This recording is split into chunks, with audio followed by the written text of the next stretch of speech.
महादेवाच्या पिंडीवर लवंग का वाहावी?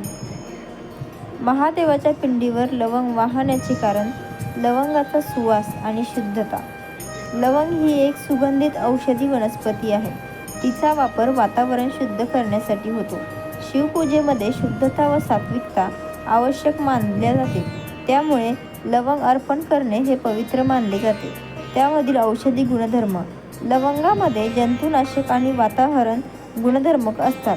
धार्मिक दृष्टिकोनातून अशा वस्तू अर्पण केल्याने मन आणि शरीर दोन्ही शुद्ध होतात. शिवाचे रुद्र स्वरूप आणि तेज. शिव हे रुद्र स्वरूप तांडव करणारे देव आहेत. लवंगाचा उग्र सुवास त्यांच्या तेजस्वी रूपाला अनुरूप मानला जातो.